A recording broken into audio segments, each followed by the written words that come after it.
Hi అండి, అందరికి నమస్కారం. As a RT act media రిపోర్టర్గా నేను మీ ముందుకు రావడం జరిగింది. అసలు పిటిషన్లు ఎవరు, బోర్డు తరపున వాదిస్తుంది ఎవరు, మొత్తం మీద ఓవరాల్గా బోర్డు అనే వాళ్ళు సుప్రీంకోర్టుకు వెళ్ళడం జరిగింది.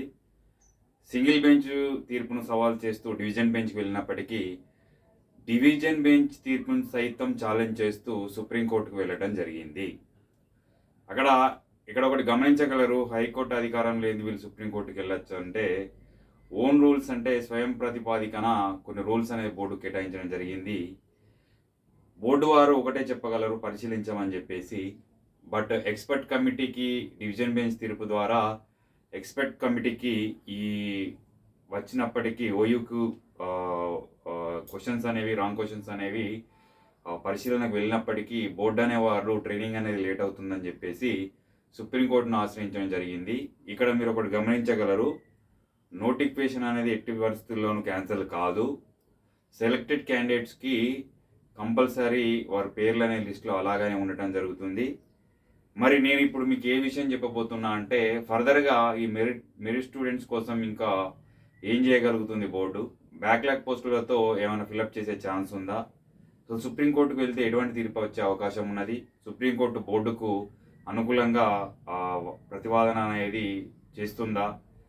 మరి మనకు బోర్డు తరఫున ఎవరెవరు వాదిస్తున్నారో కనుక చూసుకుంటే కనుక ఫస్ట్ ఆఫ్ ఆల్ రామారావు గారు అనేవారు సార్ బోర్డు తరఫున వాదించడం జరుగుతుంది. ఇక పిటిషనర్ తరఫున న్యాయవాదులను చూసుకుంటే మన రమేష్ చిల్లర్ గారు, తర్వాత వచ్చేసి విద్యాసాగర్ రావు గారు, తర్వాత వచ్చేసి నార్మలైజేషన్ కేసు మీద మనకు తీర్పిచ్చినటువంటి మాధవి మేడం గారు ఉండటం జరిగింది. అయితే ఇక్కడ జియో నెంబర్ 46 గురించి మరి ఏమవుతుంది? జియో నెంబర్ 46 గురించి ప్రభుత్వం ఏమైనా రూల్స్ తీసుకోవచ్చా?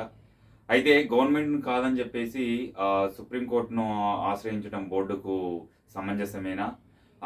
ఆ రూల్స్ అనేది రెగ్యులేషన్స్ అనేది ఫాలో కావచ్చా కారాదా అనేది నాకు సంబంధించిన అడ్వకేట్స్ ద్వారా కొంతమంది న్యాయమూర్తుల ద్వారా నేను ఇన్ఫర్మేషన్ అనేది మీ ముందుకు తీసుకురావడం జరిగింది. నేనే ఎందుకు ఇన్ఫర్మేషన్ చెప్పాలంటే యాజ్ యాస్పిరెంట్గా నేను కూడా ఈవెంట్ పరంగా కొంచెం ఫెయిల్యూర్ అయినా కాబట్టి మీ ముందుకు ఇదివరకుగా చాలా వీడియోస్ చేయడం జరిగింది. అదే మాదిరిగా ఓవరాల్గా బోర్డు అనేది సుప్రీంకోర్టు వెళ్ళడానికి 4 వారాల టైం ఉన్నప్పటికీ 2 వారాలుగా దాటి 3వ వారం కాబట్టి ఆల్రెడీ సుప్రీంకోర్టుకు వెళ్ళింది, ఆశ్రయించింది కాబట్టి నేను మీ ముందుకు రావడం జరిగింది. ఎందుకు ఆశ్రయించిందంటే ఎక్స్పర్ట్ కమిటీకి నివేదిక అనేది మనకు షీల్డ్ రూపంలో వెళ్తుంది, అది లేట్ అవుతుంది ట్రైనింగ్ పర్పస్ అని చెప్పేసి వెళ్ళడం జరిగింది. అయితే ఓవరాల్గా నేను చెప్పేది ఏంటంటే ఒకటి గమనించగలరు, బోర్డుకు సుప్రీంకోర్టుకు వెళ్ళిందంటే తెలంగాణ గవర్నమెంట్ అధికారం లేని బోర్డుకు వెళ్ళలేదు. ఫస్ట్ ఆఫ్ ఆల్ అది ఎందుకు వెళ్ళిందనేది మీరు ఒకసారి గమనించగలరు. ఇక్కడ బోర్డుకు సుప్రీంకోర్టు మరి ఫేవర్గానే తీర్పు ఇవ్వడం జరుగుతుంది. ఎందుకంటే బోర్డు స్వయం ప్రతిపత్తి కలిగింది కాబట్టి బోర్డు నిర్ణయాలను ఏకీభవించాలి, దానిలో పునఃపరిశీలన అంశాలు ఏమేమి చేశారని చెప్పేసి మనకు బోర్డు వారు వారికి ఎక్స్ప్లెయిన్ చేయడం జరుగుతుంది.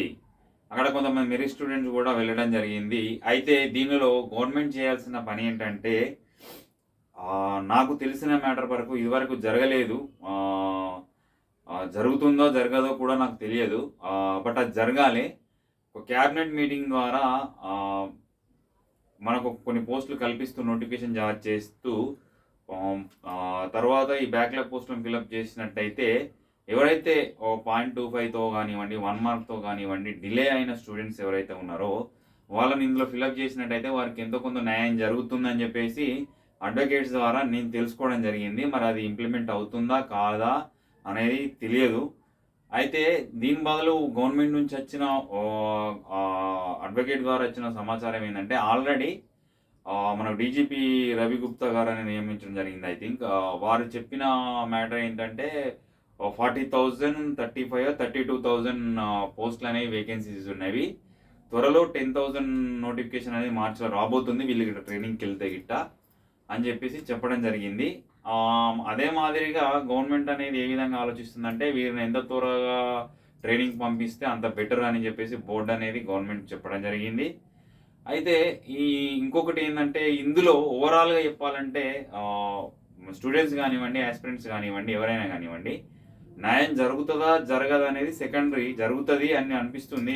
ఎందుకంటే సుప్రీంకోర్టును ఆశ్రయించిందంటే ఇవి ట్రైనింగ్ అనేది వెళ్ళిన పిదప వాటి నుంచి ఏదైనా ఒక డిసిషన్ అనేది రాబోతుంది. అది వరకల్లా మీరు మన క్యాబినెట్ను రేవంత్ రెడ్డి గారిని రిక్వెస్ట్ చేయాల్సింది ఏంటంటే, మీరు బ్యాక్లాగ్ పోస్టులను మీ అదనంగా కొన్ని పోస్టులను జారీ చేస్తూ ఈ ఫిలప్ చేయాల్సిందిగా విజ్ఞప్తి అనేది చేయాలి. తర్వాత ఈ నార్మలైజేషన్ కేసు అనేది ఇవన్నీ నార్మలైజేషన్ కేసు కానివ్వండి, మన పీటీఓ అంటే పోలీస్ ట్రాన్స్పోర్ట్ ఆఫీసర్ నోటిఫికేషన్ సంబంధించిన కేసు కానివ్వండి, ఇవన్నీ కూడా సుప్రీంకోర్టుకు బోర్డు వారు వెళ్ళటం జరుగుతుంది. అక్కడ ఎటువంటి తీర్పు వస్తుందో అనేది సుప్రీంకోర్టుకి వెళ్తే ఐ థింక్ నాకు తెలిసినంత వరకు చాలా రోజులు పట్టే ఛాన్స్ ఉంది. మరి వీళ్ళు ఏ విధంగా చొరవ తీసుకొని దాన్ని తొందరగా ఇంప్లిమెంట్ చేస్తారనేది మనం చూడాలి. ఓవరాల్గానైతే ఫిబ్రవరి నాకు తెలిసినంత వరకు ఈ గ్రూప్ ఇప్పుడు జనవరి ఎండింగ్లో మనకు టీఎస్పీఎస్సికి సంబంధించిన బోర్డు ప్రక్షాళన జరుగుతుంది. ఫిబ్రవరి ఎండింగ్లోకి వెళ్ళా ఈ ట్రైనింగ్ వెళ్ళే వారు వెళ్తారు. ఇంకో నోటిఫికేషన్స్ అనేది ఏ విధంగా రావాలనేది నాకు తెలిసినంత వరకు అయితే అకాడమిక్ ఇయర్ అంటే జూన్ జూలై కల్లా మనకు నోటిఫికేషన్స్ వచ్చే ఛాన్స్ ఉంటుంది.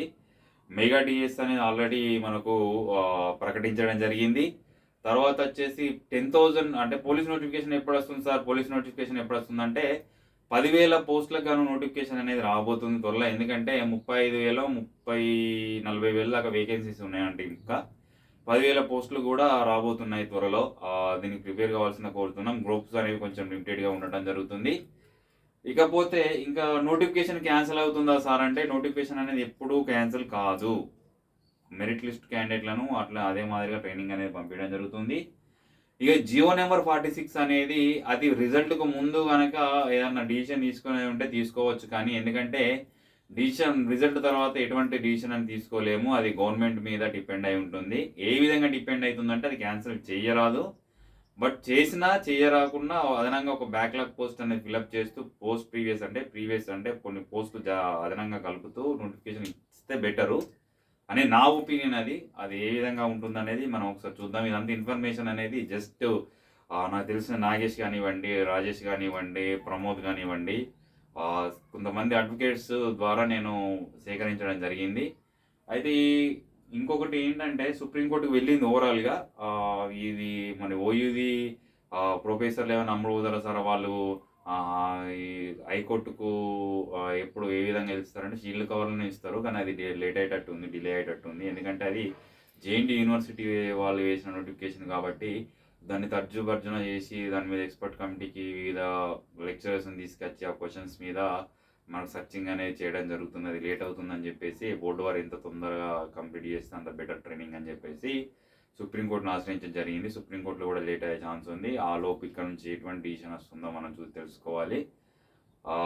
ఓవరాల్గా చెప్పాలంటే అభ్యర్థులందరూ ఒకటే క్యాబినెట్ మీటింగ్ జరిగి మీకు న్యాయం జరగాలి, కొత్త పోస్టులు జారీ చేస్తున్న నోటిఫికేషన్లో ఈ బ్యాక్లాగ్ పోస్టులు ఫిలప్ కావాలని మనస్ఫూర్తిగా కోరుకుంటూ మీ ఏఎస్వి. థ్యాంక్ యూ అండి. నన్ను ఆదరిస్తున్నాను. మీ అందరికీ ధన్యవాదాలు. ఇప్పటికీ చెప్తున్నా, అయితే నాకు ఇన్ఫర్మేషన్ అనేది ఎవరు అట్టి ఇయ్యరు. As a RT act media రిపోర్టర్గా నేను హైదరాబాద్ వెళ్ళడం జరిగింది. అక్కడ నాకు తెలిసిన అడ్వకేట్స్ ద్వారా నేను ఇన్ఫర్మేషన్ అనేది తెలుసుకోవడం జరిగింది.